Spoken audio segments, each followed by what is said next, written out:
Our next storyteller, he is president of HVAC, which has something to do with vacuums and ductwork, I believe. Let's give a big hand to James Steward. Jim?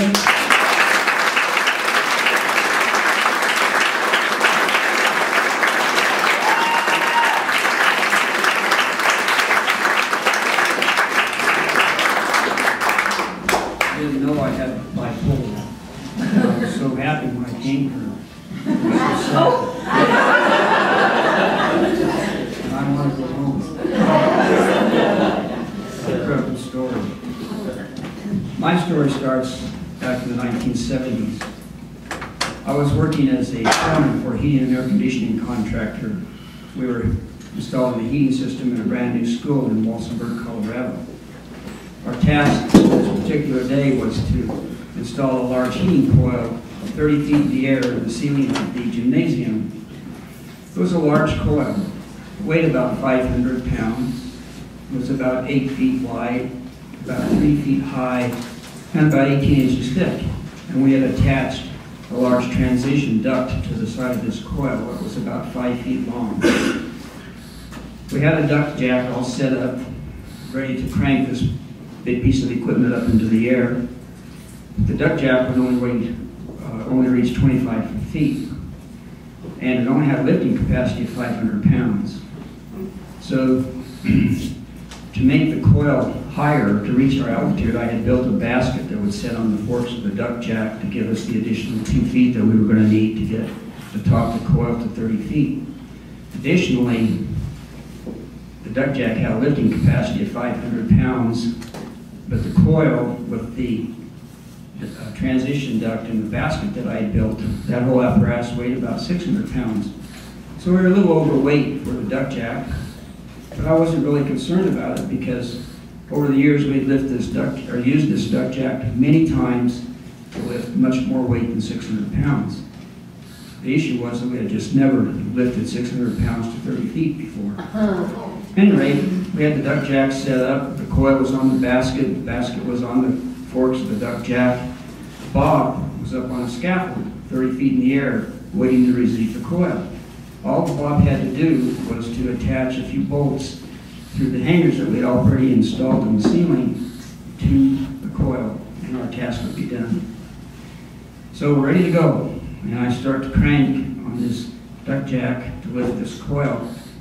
And Bob hollers at me, he says, "Hey Stu, before you crank that duct jack up, or that coil up here, toss me my big lighter." A little upset me that Bob needed a cigarette at that point in time. But Bob was a chain smoker.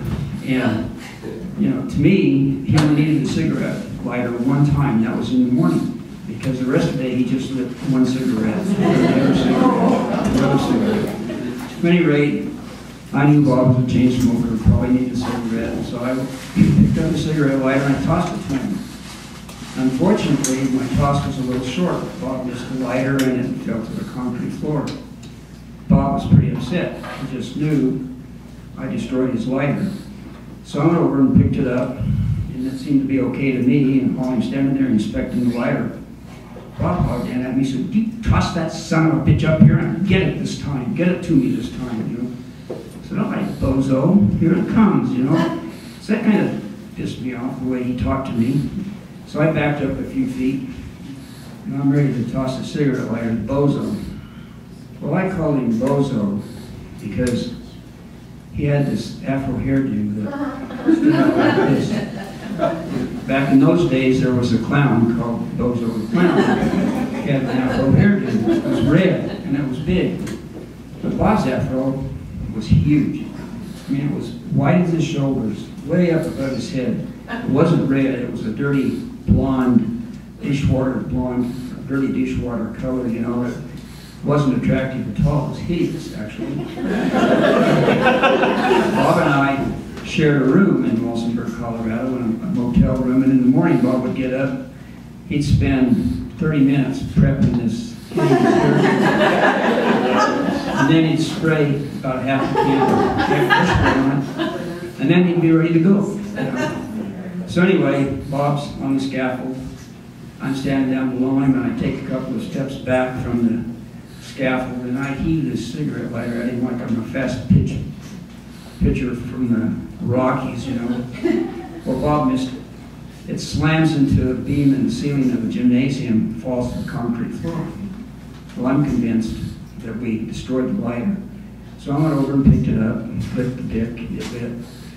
I hollered up at Bob, you know, I said, Bob, you know, for $1.49, this is a hell of a lighter. Bob says, would you just lay it on the coil and crank it up to me? So I did, and I start cranking this thing up, and I just about get it to the 30-foot elevation, and Bob hollers at me and said, hey, hold on, I need to get my lighter.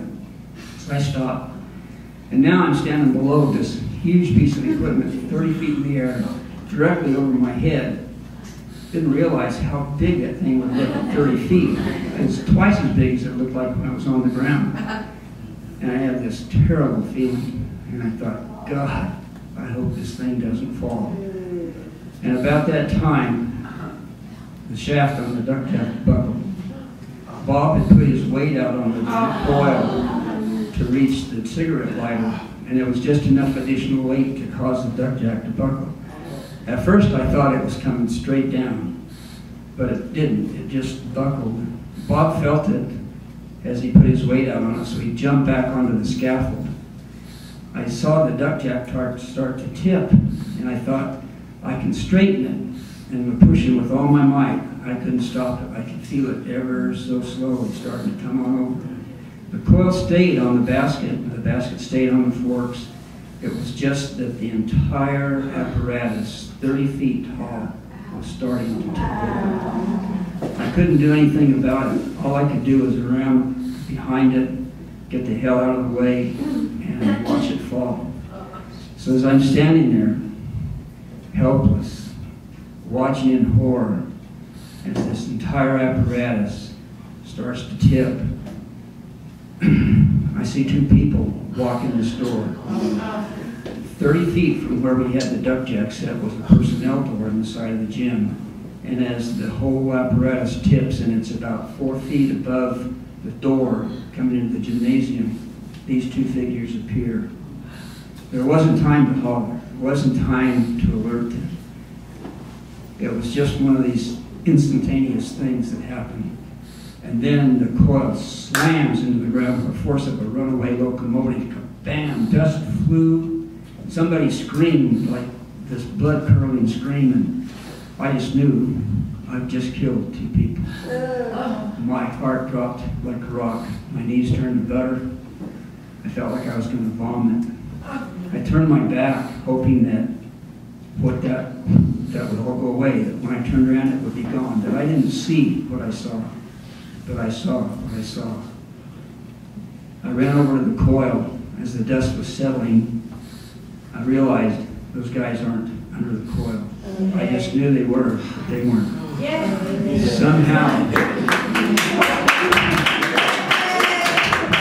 Somehow, this coil had missed them. It was laying within 2 feet of the door, and they clearly had entered the gymnasium. It had missed them by inches. I don't know what happened to those fellas. I never saw them again. I didn't really want to see them. Anyway, as I'm standing there looking at this wreck, and I'm a wreck, my knees are weak, I still feel like I'm going to vomit. When you think you just killed two people, it's not an emotion that goes away easily.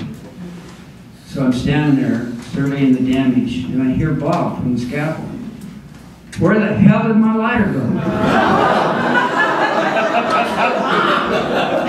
I looked at Bob and I said, Christ, Bob, we just about killed two guys here, we destroyed this coil, and all you think about is your frickin' lighter? He said, man, I need a cigarette. And I figured by now he really did, you know. I searched around, found his lighter, picked it up, flicked it. Amazingly, it lit. I said to Bob, you know, Bob, for $1.49,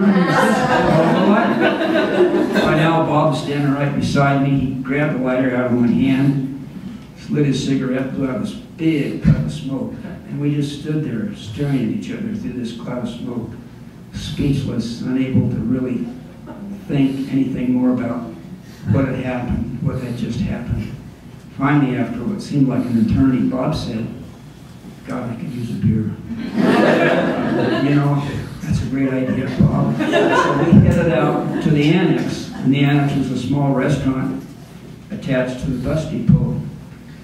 They served the best Mexican food in all of San Luis Valley, and they served the coldest beer in these great big mugs that they kept in the freezer overnight. So when we got to the annex, why, it was packed with the locals. But there was one little table for two sitting right in the middle of the restaurant. We claimed the table, sat down. The girl brought us a couple of big old frosty beers.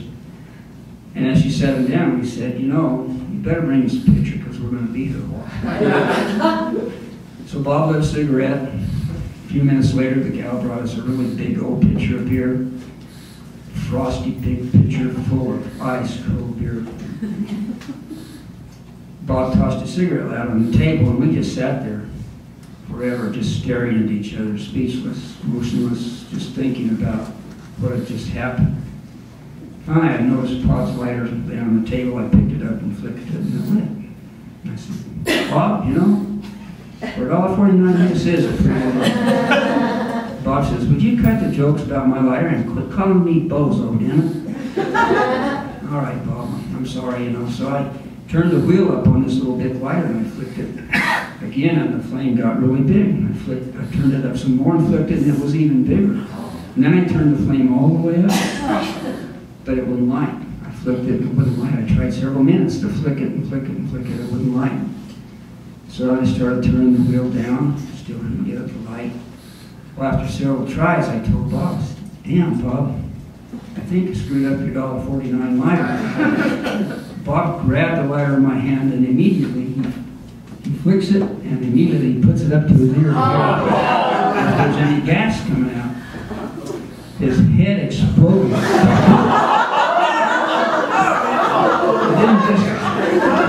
didn't just kind of light, it went.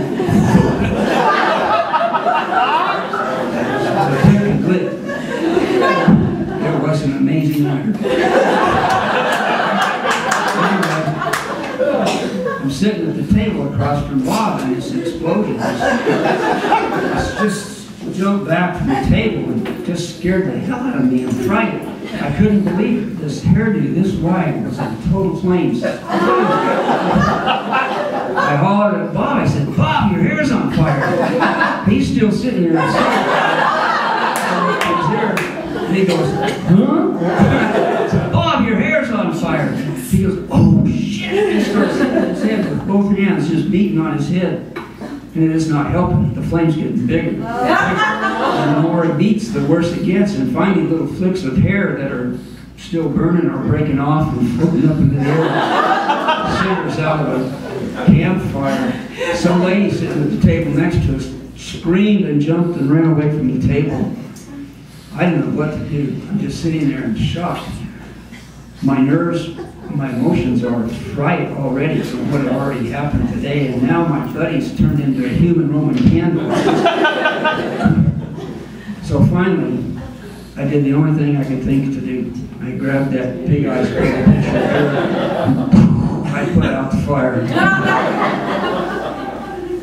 I heard this big, uncontrollable, involuntary gasp as that cold beer went down his collar of his shirt, down into his pants. He just gasped, and then he just sat there, hair hanging down, clear down past his shoulders. His face was hidden behind a curtain of dirty, blonde, beer-soaked, burnt hair. I was in shock. I was a wreck. I'm sitting there looking at this mess. And Bob finally takes his fingers and parts his hair.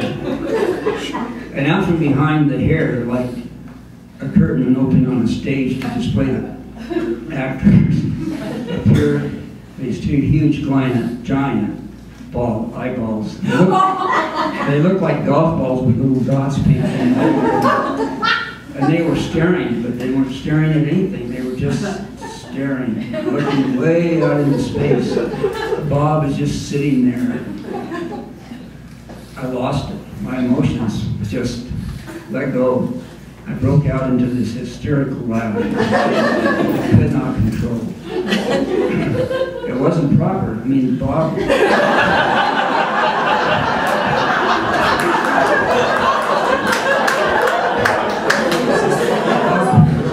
Seriously, you know, he had been very hurt. The last thing I should have done was laugh at my wedding, but I couldn't help it. I just broke out into this hysterical laugh. Now people are starting to leave the restaurant. And the odor of burnt hair comes and I'm out of control. And I knew I got to get out of this restaurant. I'm just making an ass out of myself. So I staggered out of the restaurant with all the other patrons. Out on the sidewalk, I grabbed hold of a parking meter, trying to stand up and all this laughter.